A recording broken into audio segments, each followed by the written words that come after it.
All right, well, hello everybody. Thank you for joining us for this tutorial in an easy way to create an online letter from a constituent to an elected official. My name is Ann Drum. I am the chapter leader for the American Promise chapter in North Texas. I'm in Dallas, and we've got some other American Promise leaders from around the country joining us, and I will be putting this video on our chapter's YouTube channel for the use of American Promise leaders all around the country.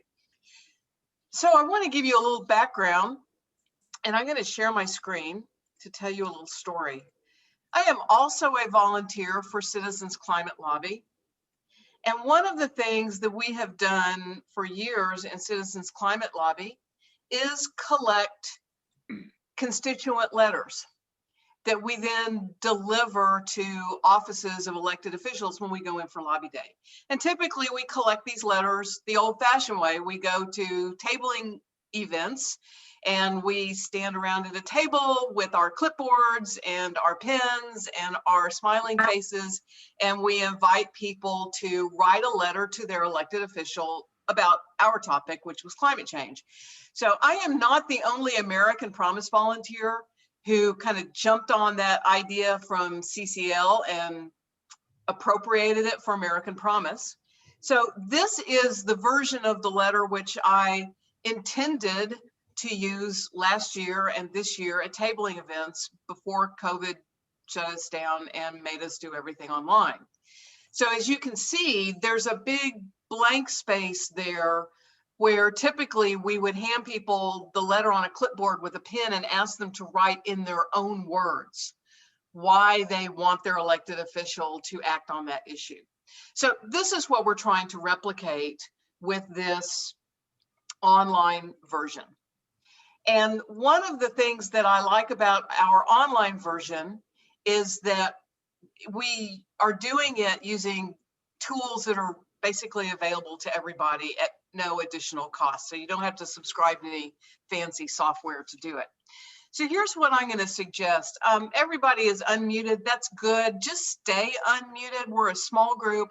I'm just going to walk you through the process. And if you have any questions or comments, just jump in. We're going to make this an informal conversation, and I'm going to show you what I've learned in the hopes that it is beneficial to you. And I did send you an outline and in advance. And for those of you who are watching this on YouTube, if you want to get the outline that I shared with the folks who are on this this webinar today, send me an email at americanpromisentx@gmail.com and I'll send you the outline. So the address is americanpromisentx, that stands for North Texas, @gmail.com. Okay, so the first thing we want to do, I have navigated to the folder in my chapter's Google Drive where I want to set this up. So it's in my constituent letters folder, and I'm going to go over here. You see the 9 dots that gives me the menu of Google tools, and I'm going to scroll down and I'm going to start a new form. I'm going to open that in a new tab. So I'm going to go over to our new form. Actually, before I start the new form, let me show you the one that Chris McDonald built for our chapter, which we are now currently using. Chris is my social media person, and he also creates graphics for us. So he created that graphic that's at the top of the form, the write a constituent letter graphic. And he put together the form, and when you go through the form, you go down. This is the important paragraph. In your own words, tell us why you support getting unlimited corporate and dark money out of politics. And that's where people can type in their answer. That's where we have replicated that paragraph on the paper letter where people write in their own words why they want their elected officials to take action. And then we have some required fields: name, address, city, zip code. We also have phone number and email, which I decided not to require because some people don't want to share that, and that's fine. The point is not necessarily to capture email addresses, it's to generate constituent letters. And then we have a couple of places where we ask them, you know, do you want to stay up to date by subscribing to our email newsletter? And do you want to volunteer? And then they hit submit. So I want to just walk through the process of creating a form like that. I will tell you, I taught myself how to do this specifically for this tutorial today. I had never done it before. It's pretty easy. But if you want a little bit of help, I'm happy to connect you to Chris and he can give you some help. So I'm going to click here on this start a new form, and I'm just going to go with a blank form. And I'm going to name the form sample constituent letter. Okay.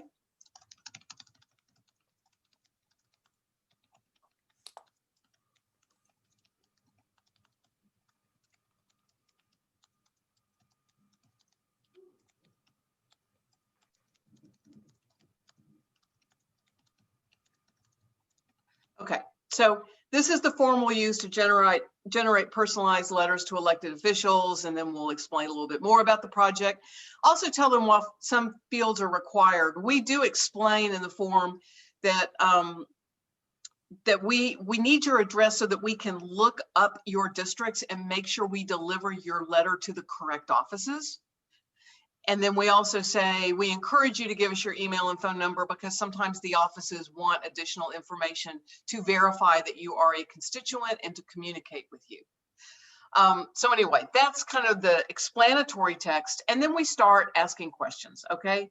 Tell elected officials why you want them to act on big money in politics, okay?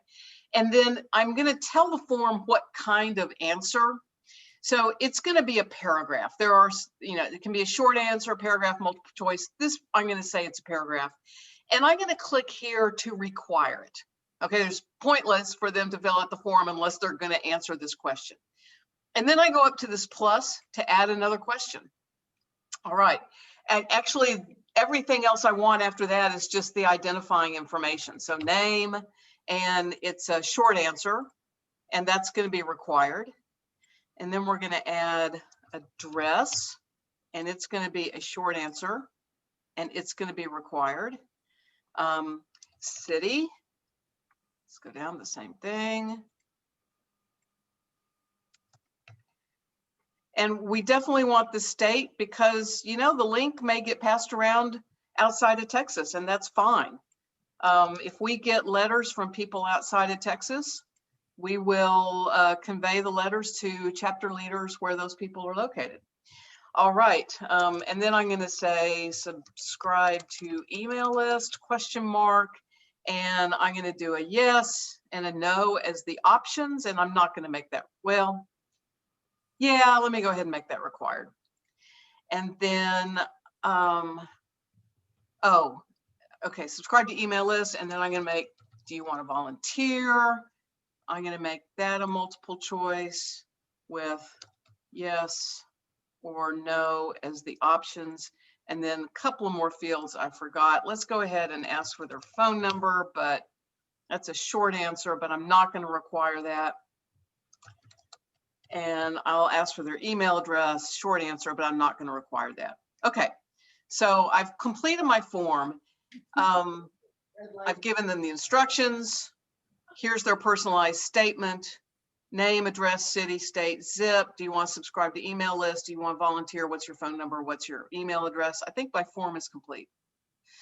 So if I want to see what the form looks like, up here you see this little eyeball, that's the preview function. I click on that, and that's what my form looks like. So I can scroll down. Okay, looks pretty good. Now, one thing my form doesn't have is it doesn't have a pretty graphic, but there's some options here. You can import questions from another form. So if I wanted to just import the questions from the form Chris built, I can do that.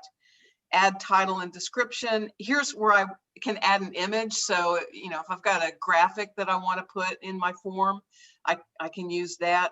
Add a video, add sections. So you can make your form a little bit more complicated, but I'm going to keep it simple. Okay, so I've created my form and I've previewed to see what it looks like. Now I'm going to change over from the questions dialogue to responses. And this is where I'm going to create the spreadsheet that is going to become the database where all the answers are collected. Now I'm going to start from scratch. I'm not going to put the answers into an existing spreadsheet. So what I'm going to do, see this little create spreadsheet icon, that little green icon right there? I'm going to click on that.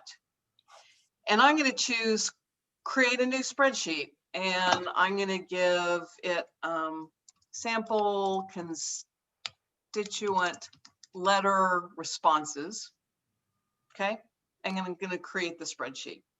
And just a quick question, is that Yeah. a Google? It's a Google spreadsheet. It's not an Excel sheet, right? Standalone. So yeah, I'm in Google Sheets. So right now I am working online in my chapter Google Drive. Yeah. Okay, so it created a spreadsheet for constituent responses. Now you see the first row is headers. It added a column timestamp, so it's going to collect the information about when the Google form was submitted. That could be useful if I want to look back and see when people submitted a form to try to figure out what that was in response to. Maybe it was in response to my speaking event to the Rotary Club last week. So that's it. That's something that Google Sheets creates.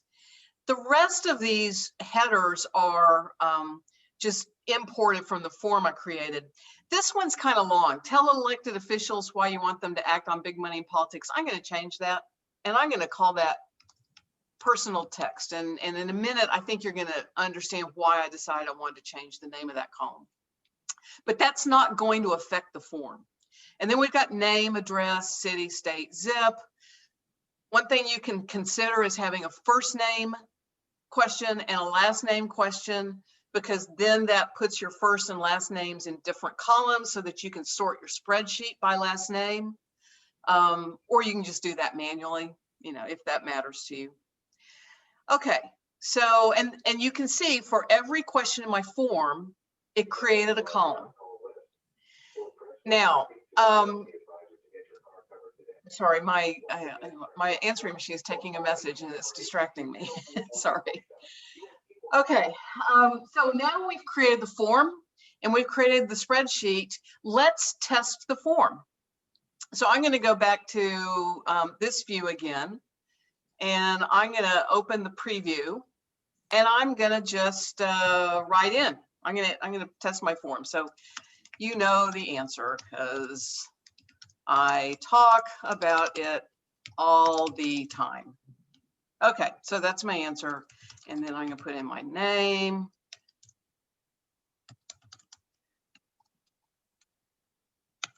Dallas, Texas, 75201. Okay. And sure, I want to subscribe to the email list and I'd love to volunteer. And I'll put in my phone number and okay, so I filled in all of the fields in my form and I hit submit. Okay, your response has been recorded. Let's go over to the spreadsheet. Look at that. The response was recorded at 12/17/42. Here's my personal text. There's my name, address, all that good stuff. So every time somebody fills out the form and hits submit, it just dumps the information into our spreadsheet. So all we need for purposes of circulating our form is go into the view form and just click and copy that URL. Okay, so that is the URL I'll use. That's the hyperlink I'll use, and I'm going to put that hyperlink in my, my weekly email, and I'll put it on my Facebook page, and I'll put it everywhere, trying to attract people, trying to, send them to that form and encourage them to write a letter. I will put it in a chat when I'm speaking to the Rotary Club on Zoom. I'm going to put the link to this form in the chat, and I'm going to ask them 2 or 3 times to just follow that link and please write a letter. That really helps us in our advocacy to members of Congress and to state legislators, because it demonstrates that people in their districts care about this issue. Okay, That's why we're using the form. Yeah. Another question, this goes back, I think I asked this on Tuesday, because you're not asking which district they're in, but you have their address and their zip code. So you, in order to identify who their legislator, you're not asking explicitly, but you have the address and the zip code, so you identify their legislator. Right? Yeah, I will look it up. I've got a tool that I use for Texas, that when I plug in an address, it will spit back their House district, their state House district, their state Senate district, and their Board of Education district. I think you can do the same thing. There's a lookup function on the US House website. So you can easily look up a district when you have their address. And I do the lookup manually. I don't ask them to tell me whose district they live in, because most people don't know. So I just ask for their address and I do the lookup manually.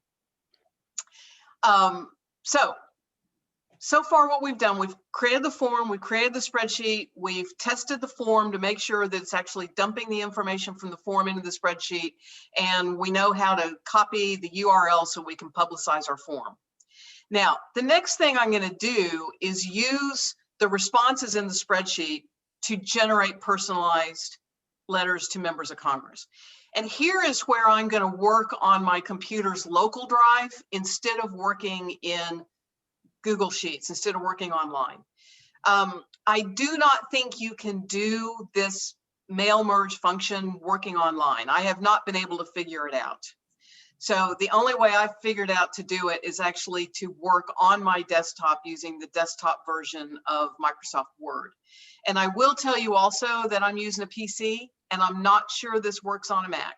I don't know anything about Macs.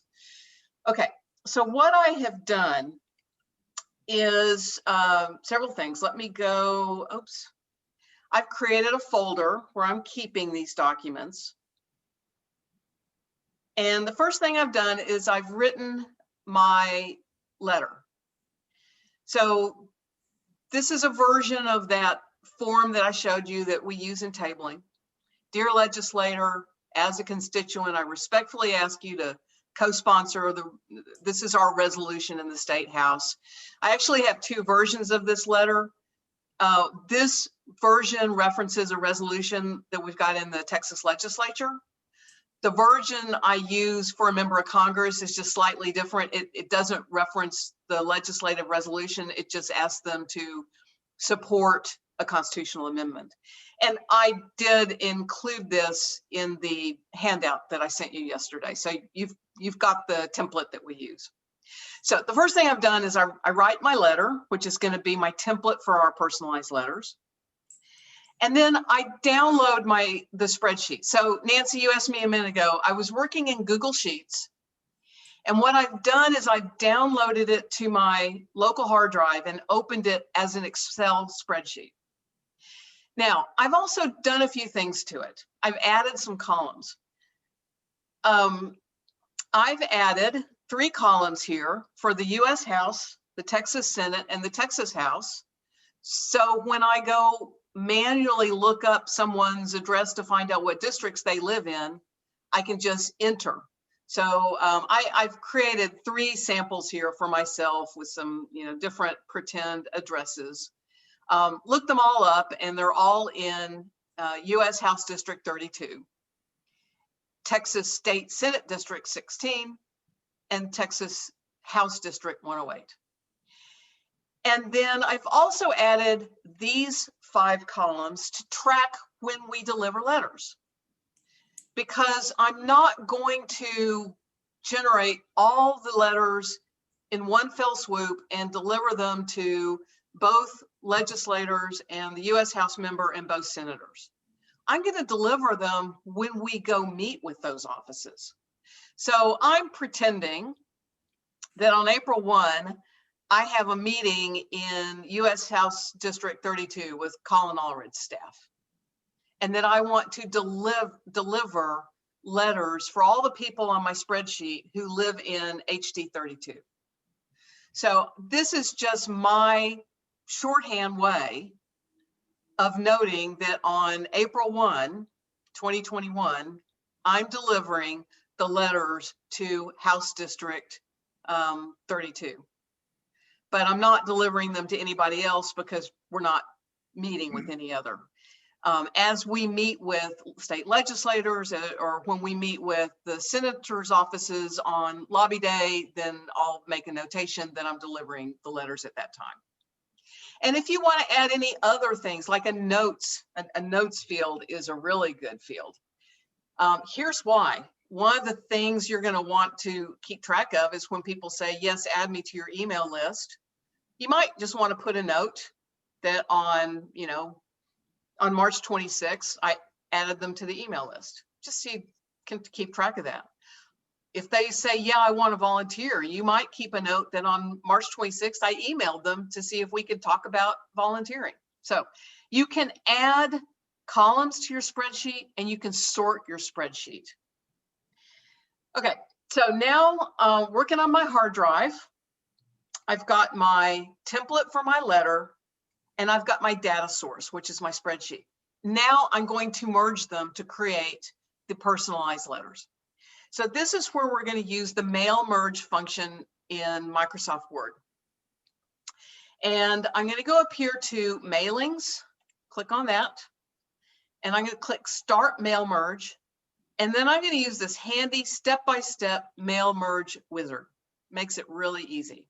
And it's going to bring up this column over here with dialogue for me to follow.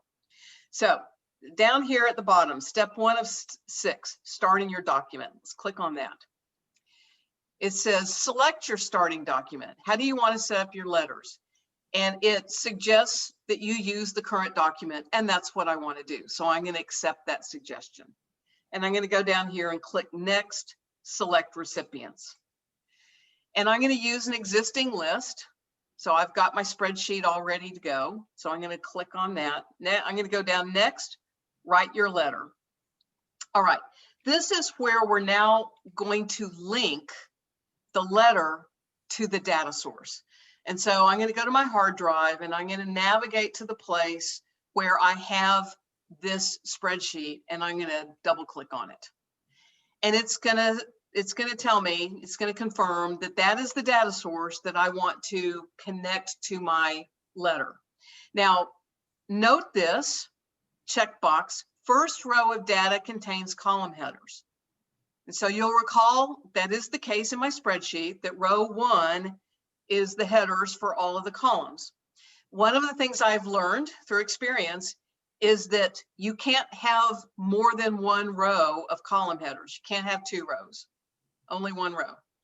So I'm going to leave that box checked and I'm going to click OK. So now it brings up the records that are in that spreadsheet. I had 3 records in that spreadsheet and it, kind of defaults to selecting all of them. Now, here's where you can decide which records you want to select. If you are getting ready to meet with Colin Allred in Texas 32, and you want to generate the letters for the people who live in Texas 32, the first thing you do is you sort your spreadsheet so that those people are at the top of your spreadsheet, and then you just select those people. And you don't select the people who live in other House districts. But in this case, everybody on my spreadsheet lives in Texas 32. So I'm just going to go ahead and select this box, which automatically checks all of them. But you can go through, you can pick and choose names if you want to. Okay. So anyway, you select the people whose letters you want to create, and then you click OK. And I'm going to go back to my wizard. Next step is write your letter. So I'm going to click on that. Now here's where Mail Merge gives you the option to insert word merge fields one by one, or to insert some predetermined templates. And I'm going to do a little bit of both. So the first thing I want to do is I want to put in here after the line here is my personal reason for supporting the amendment. I'm going to go over here and click on more items. These should look familiar to you. And how did you do that? Okay, let me close and I'll show you again. Over here on the right, Yeah. you see that it gives me the choice of selecting an address block, a greeting line, and it has this more items. I clicked on that. Okay. Okay. And so what you will notice is those are all the headers for my spreadsheet. Each of those columns in my spreadsheet is a field. And so I'm going to click on this personal text. That's the field I want to insert right here in my letter. I'm going to hit insert, and then I'm going to close this dialog box. So what I'm telling it is, this is the place where I want to insert that each letter writer's personal text about why they care about this issue. And let's say I want it to stand out a little bit. I'm going to go here into my Word functions. I'm going to make the text a little bit bigger. I'm going to put it in italics, just so it stands out from the boilerplate. All right. And then I'm going to go down below the thank you line, and I'm going to click on this address block. This is just a pre-formulated mail merge option because it's frequently used. And I'm going to insert the address block, and it gives you some options for how you want your address block to look. I'm just going to accept the default option, and I'm going to click on OK. Okay, so it inserted the address block, and I'm going to go down and I want to add something else.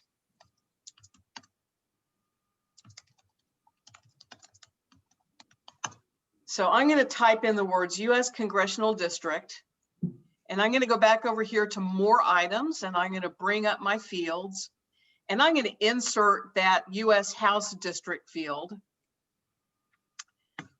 And then I'm going to write State Senate District, and I'm going to insert the State Senate District field, and then State House District, and I'm going to insert the State House District field. Now, I like, just for formatting, I know from experience that my Word formats to 10-point spacing, which I don't like. So I'm going to go get rid of that, and I'm going to center those. So at the bottom of each letter, what I'm doing is having it show the congressional district, the state senate district, and the state house district that the letter writer lives in. And then on the address block, I also know that the default formatting has this 10-point line space, which I don't like. So I'm going to get rid of that too. All right. So I've taken my letter template. I've told it what fields I want it to merge into the letter. I've kind of played with my formatting to get the letter to look the way I want it to look. I'm ready to go to the next step. So I'm going to go down here to preview your letters. Click on that. All right, there's the first letter. Wait, where did you click? I didn't see. Okay, down at the bottom. So the wizard walks you through it step by step, and on my screen, it's at the bottom right-hand corner of my screen. So I just clicked on the next step link.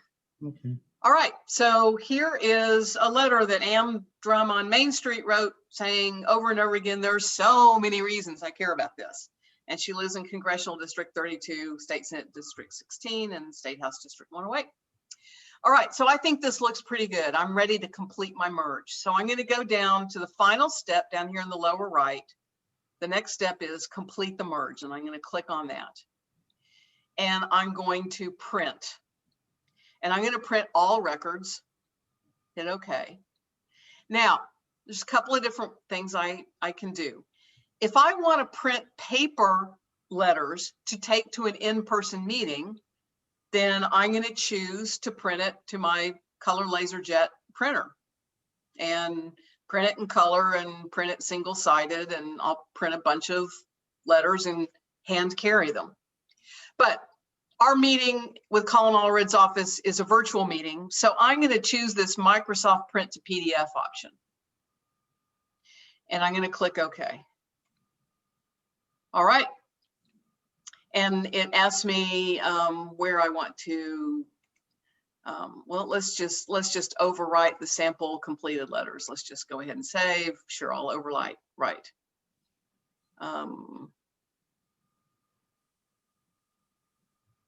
Sample completed letters, there we go. I want to replace it. Okay. All right, it didn't like that. Okay, let's print again and just, let's do Microsoft Print to PDF. Okay, tutorial sample. Let's just give it a, instead of overwriting that existing document. Okay, now I should have a PDF document with all 3 letters. There's my document. Dear legislator, here, let me get it so you can see there's the first letter. Here's my personal reason, you know the answer. And go down to the next letter. I could preach about this for days. Here's the next letter. There's so many reasons. So now I've got a PDF file with 3 letters. And when I go have my virtual meeting with Colin Allred's staff, I will tell that staff person, I've got 3 constituent letters to deliver it to you. I've got a PDF file. Are you the person I should email those letters to? And she'll say, sure. And then I'll say, great. As soon as we finish with our virtual meeting, I'm just going to send you those letters. So look for them in your email in a few minutes. And that's how I'm going to deliver the letters. That's it.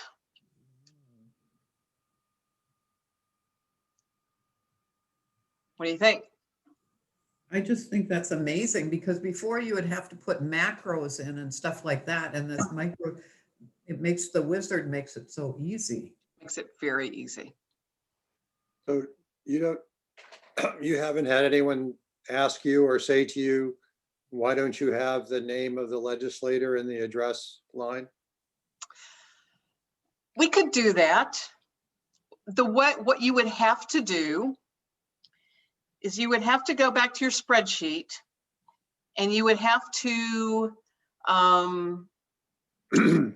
Yeah, put the address in there, name and address in it. here's how I would do it. I would insert a column. Right. And I would say, dear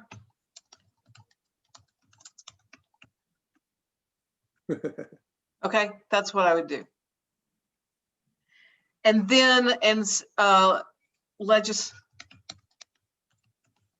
title the column legislator name, so that when I am adding the merge fields to my template, I would add a merge field here. Right. So instead of dear legislator, I would add a merge field that says legislator name. And then when I complete the merge, it'll say dear Representative Allred. So, but that is the final version. So you have like this, the one master file where you have the links, right? So you would have to go to that original file and through the wizard and cut and paste the link to that column, right? No, let's just do the, I'm going to close this document without saving changes. And I'm going to reopen the document and I'm just going to show you. Whoops, wrong document, sorry. Okay, here, let's go to mailings. Let's go to start the mail merge. I'm just going to run through this real fast. So Anne, but you have the original one that you put the links in, right? That's already saved, right? I just closed the document without saving those. Oh, I see. But you normally you would want to save that. You know, I think so. I need to play with that a little bit. Because when you insert the merge fields, you are telling the document, go pull the data from that specific spreadsheet. And if you update your spreadsheet on the cloud and then download and overwrite your original spreadsheet, you may have a new data source, so I think you may have to start from scratch in inserting merge fields. Okay. Your document has to be connected specifically to that data source. And I'm not sure if you update the data source, if you have to reinsert the merge fields or not. That's something I'm just going to have to play with and figure out. Sounds right, Ann. I think you're right on that. Yeah. So anyway, I'm going to go. I'm going to reconnect my document to the spreadsheet after I added that column and edited the spreadsheet, just out of an abundance of caution. And this time, I'm gonna put in legislator name. Okay, and then I'm gonna put it in a different place. So I'm gonna cut that, and I'm gonna paste it here. Okay, now let's preview. Now you see how it said, Dear Representative Allred? Mm-hmm. So that's what you would have to do if you want to personalize the letter, I think. So what that means is that part of your process when you are looking up districts is to insert these columns, like, for example, Representative Olive, State Senator Johnson. Okay, so Senator Johnson is my state senator. And then I would also add senator name and representative name and Representative Meyer. So it would just add a little bit more time to my manual lookup, because I'm not just looking up the legislative districts, but I'm also looking up the name of the legislator and then typing it in so I can personalize the letter. You know, is it necessary? I will tell you that in Citizens Climate Lobby, we don't do it. Our letter template that we collect at tabling events just says, Dear Legislator. As a practical matter, when we deliver these letters, they're going to go to a staff member who's going to sit down and read them and then make a note and enter into their office's records about who wrote and what topic they wrote on, and, you know, some general comment about their position on that topic. And then that information is going to get conveyed to the legislator in some kind of bulk analytical form. The legislator might read some of the letters if the staff member pulls out one or two that are particularly good, but generally a staff member is going to be reading these. So, you know, is it really necessary to personalize them? You know, I don't know. It doesn't hurt. Another thing that we do, that we need to make sure we do, is to read the letters before we deliver them, and make sure that we're not delivering letters that have a disrespectful or obscene, you know, language in it. You know, people are very good about not doing that. Sometimes people will be mad and you can tell they're mad. But, you know, I'll deliver a mad letter. I'm not going to deliver an obscene letter. That one will go in the trash. So we, you know, you do part of the process before we deliver the letters is to read the personal text and make sure we're not delivering a letter that is going to be counterproductive to our advocacy. So question. Is there any kind of disclaimer that you need to put in when you're contacting the people that you want to send the letters? What do you mean, a disclaimer? Telling them what you're going to do with their information. Oh yeah, that's part. So when we were creating the form, let me go back and show you. So this is our American Promise North Texas form that Chris put together. Right. The instructions at the top tell them what we're going to do with the letter. It says, we will be personally delivering these letters to your local state representatives, state senator, US congressperson, and Texas senators John Cornyn and Ted Cruz. And then And is there any point in following up with the people saying, we said we were going to deliver these and here we delivered them and thanks for getting involved and. if you want to go to that trouble, I would encourage you to do that. There was one letter that somebody submitted last week that I did actually just send a very short email thanking the person for writing a letter.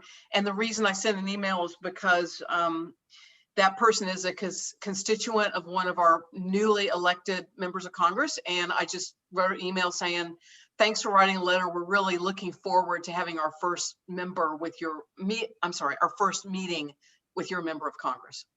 I will always follow up if they say they want to volunteer, but hopefully we're going to start generating a lot of letters. So I'm probably not going to send a thank you email as a matter of course to everyone who writes an email. I will add them to my email. To everyone who writes a letter, although I will add them to my email list if they give me permission to do that. But there's no reason why you can't send a thank you note saying thank you for writing a letter. I would think it would be pretty easy to let them know what you've done and thank them for because you've got their email. You got their email address. Yeah, absolutely. So Ann, are you, you're delivering these hard copy in person? You're not emailing? Well, if we have an in-person meeting, we will. But as long as we're having virtual meetings, I'm going to email a PDF of the letters. And that's why what I'll do is let the staff person that we're meeting with on Zoom know that we've got some PDF letters and who should we send them to. And then as soon as the meeting is over, send them so that they know to be looking for them. And you could also copy or blind copy the letter writer, right? Not if okay, so what this process generated was one PDF file with 3 letters. So if I am sending an email to a staff person with an attachment of 3 letters. Oh, right, absolutely, understood. Yeah, I'm not going to copy those letter writers. Okay. As a practical matter, what's probably going to happen is the staff person is going to take note of who wrote the letter, and those letter writers should get an email from the office saying, thank you for contacting our office about money and politics. That's what they should do. Is there a way to make it easy for the staff person to get the email address rather than having to rewrite it from your PDF? Yeah, because Can you send them the part of the data file, I guess is what I'm asking. Yeah, I could take that Excel spreadsheet and crop it to just the information that is in the printed letter. I'm going to think about whether I'm going to offer to do that or wait till they ask me for it. But that is, yeah, that's an option. Anne, can you go back to the sheet where you designed the original? Yeah.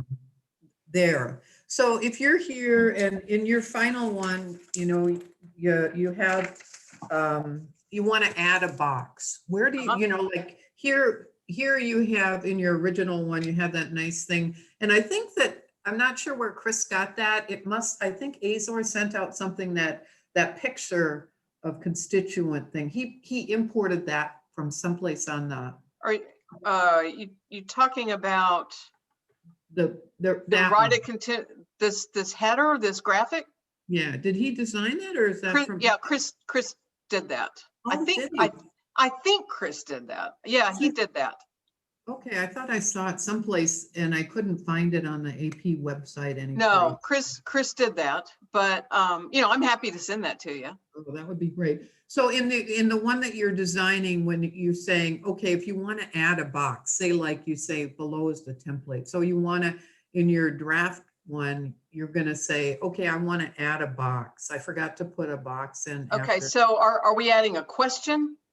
No, go up to the very top and say, okay, like rather than right after this one saying, oh, I forgot, I wanted to put something below as a template, like you had said. How do I add a box? So I would, if you're talking about like explanatory information Right. about why we're asking them to write a letter, what we're going to do with the letter, that's you just edit that information in your header.